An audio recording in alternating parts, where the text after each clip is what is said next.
Hai hai hai VTuber. What's up hari ini? Besok kita semua akan merayakan Lebaran Idul Adha. Admin mengucapkan selamat ya untuk semua teman-teman yang merayakannya. Oke, untuk menyambut Yupur yaitu mari kita update VTube lagi. Kali ini edisi 9 Juli. Seperti apakah kehebohan kali ini? Yuk langsung saja kita telanjangi bersama. Temanya adalah curhat menjelang Idul Adha. Jangan lupa saudara-saudara, selesaikan misi nonton iklan 10, lalu klaim, dijamin jadi jutawan. Sampai segitunya mendarah daging ya, Ponzi. Tiap lihat videonya Pak Tete bahas soal kripto, rasanya pengen ketawa terus. Karena saya sependapat sama beliau 100%. Kok ada ya orang bodoh main kripto yang main istilah akan main net? Ya pastilah, sebelum kasus Pitup kelar, sebagai korban kami tidak akan diam. Orang yang anggap kalah judi biasanya cepat move on ketika Pitup gulung tikar. Gimana Pitup itu sebuah perjudian? Jika di dalamnya terdapat banyak ustadz dan kiai bahkan pastor yang ikut mempromosikannya ketika itu. Kami masih atur strategi, mohon doanya semoga masih ada keadilan di negeri ini. Kalian semua yang ngaku-ngaku sebagai korban Pitup tetapi masih setengah-setengah, masih bela-bela Kiai Anu dan Ustadz Anu, mati aja kalian. Kalau kita masih main kubu-kubuan, ayo kita perang terbuka aja yuk, di mana aja bebas. Persus dengan kawanan Ninja Leader dan Boker Hati Sukirman. Dan tentunya kawanannya juga ya Bray. Makanya jangan pelanga-pelungu. Virus Sukirman lebih berbahaya dari COVID-19. Waspadalah. Nggak terlalu mantau soal kripto-kriptoan. Kita lebih fokus ke YouTube dan ilmu mahal lainnya yang jauh lebih bisa menghasilkan. Secara ya kan? YouTube dilawan. Info update. Setiap tanggal merah atau hari Sabtu dan Minggu adalah hari libur. Jadi nggak ada penyidikan kasus Pitup. Si Boker Sukirman sudah tenang di alamnya. Alam kehaluan tapi kalau memang dari pihak manajemen ada niat baik untuk melanjutkan, tidak ada yang bisa mencegahnya. Begitu pula sebaliknya. Kita hanya sebagai member link login sampai ke kita, maka kita tidak bisa jalan. Kumpul-kumpulin sumbangan buat segelintir orang yang belum bisa menerima kenyataan adalah pembodohan abadi. Grup SPI aja harapan terakhir dari tanggal 30 April sudah tidak ada info atau kegiatan apapun. Dia adalah salah satu member grup Sukirman CS yang diam, tapi pasti mengamati perkembangan Pitup melalui SPI. Di dalam grup Sukirman alias grup SIV, ia masih berbicara layaknya orang mabuk. Bahkan Sukirman CS sepertinya masih belum menerima kekalahan Kahar Muzakar yang ingin menjadikan NKRI menjadi DITII di era Bung Karno. Atau ia sekedar berniat jika dahulu ia pernah punya tokoh idola. Member entup itu cuma tingkah orang penganut cocokologi aja, tidak serius dan tanpa dasar. Karena banyak guyonan yang dianggap serius ketika diutarakan di sela-sela ceramah.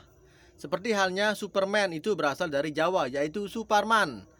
MacGyver adalah Mad Gofar. Ada lagi yang katanya Gajah Mada adalah Gajah Mada. Astaga, hal itu digaungkan oleh penganut bumi datar. Emang sangat membagongkan kewarasan sejarah dan alam pikir cerdas menjadi goblok. Itulah pentingnya beragama secara rasional. Untung udah kebangun daripada kelamaan mimpi ntar makin halu dan idiot. Tapi banyak juga mimpi yang menjadi kenyataan. Semoga mimpi Anda nggak cuma sekedar mimpi, tapi akan berubah menjadi kenyataan. Manja-manjaan nggak cuma pas pengantin baru aja, tapi juga pengantin lama. Benar, biar selalu indah dan mesra. Ingat terus aja pas masa masih pengantin baru. By the way on the way busway, kapan Pitup on kembali? Besok, nunggu kiamat coy. Mohon untuk semuanya, tolong Kang Kirman jangan dibully terus-terusan, kasihan.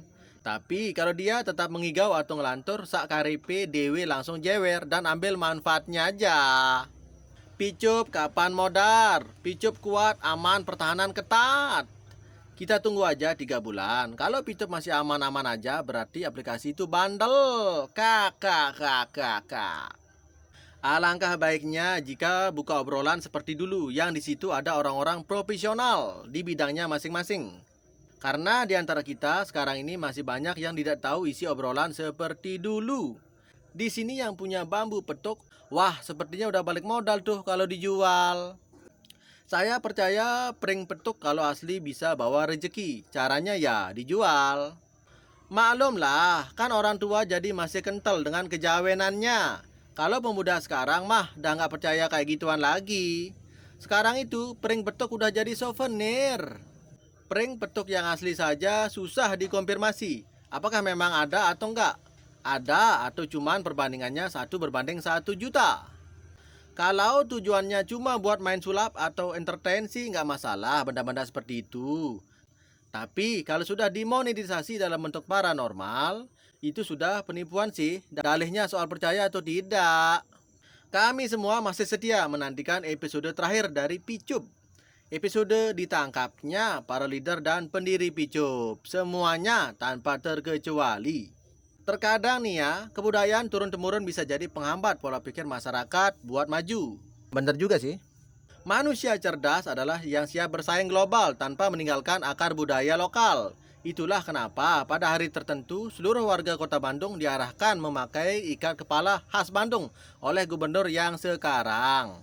Sekarang zaman udah maju, mosok masih memberatkan budaya turun-temurun yang kayak gitu?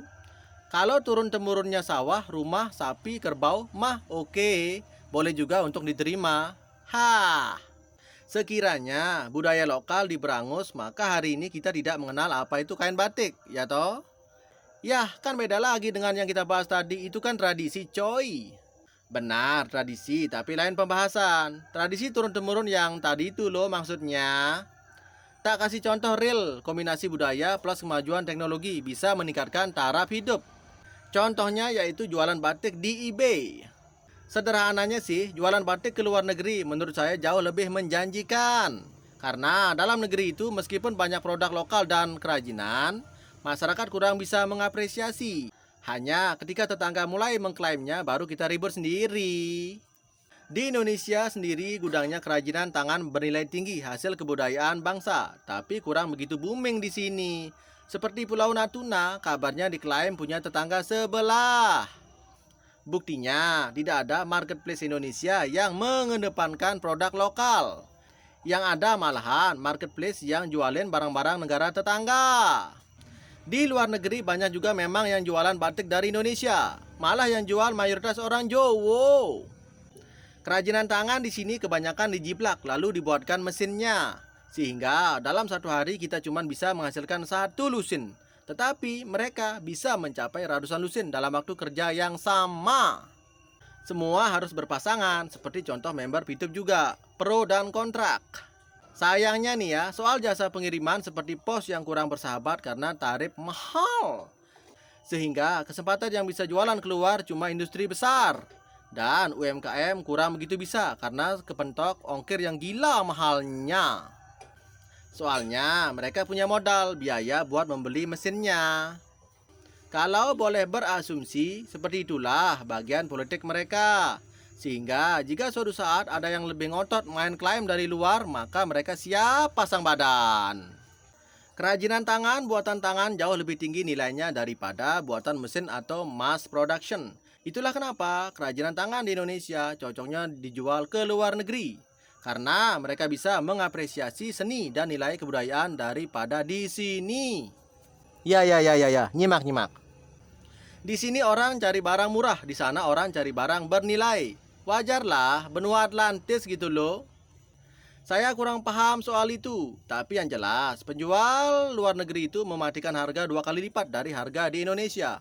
Contoh, singkong kalau di Indonesia sekilas paling 3.000, tapi kalau di luar negeri bisa sampai 40-60.000 per kilonya. Sehingga pengrajin lokal kalau jualan di sini hasilnya nggak seberapa. Karena prosesnya melewati beberapa pos, sehingga harga menjadi semakin tinggi. Bayangkan jika penjual lokal bisa langsung transaksi ke pembeli luar negeri tanpa banyak aturan. Sesuailah, bayangin kalau harganya sama 3K, Bisa diborong lah sekalian sama tanah-tanahnya. Ha! Iya, terkadang kita melas kalau lihat keuntungannya dari pengajian lokal tuh. Iya benar sih, secara juga naik kapal dan pesawat juga nggak agak murah kan? Muntahan paus bisa jadi aset masa depan nggak ya kalau ditimbun? Balik lagi, hanya orang-orang yang tergolong petok bray yang bakal gampang tersugesti. Itu dia akhir dari update kali ini. Semoga menggugah dan mencerahkan. Terima kasih sudah nyimak. Thanks. See you.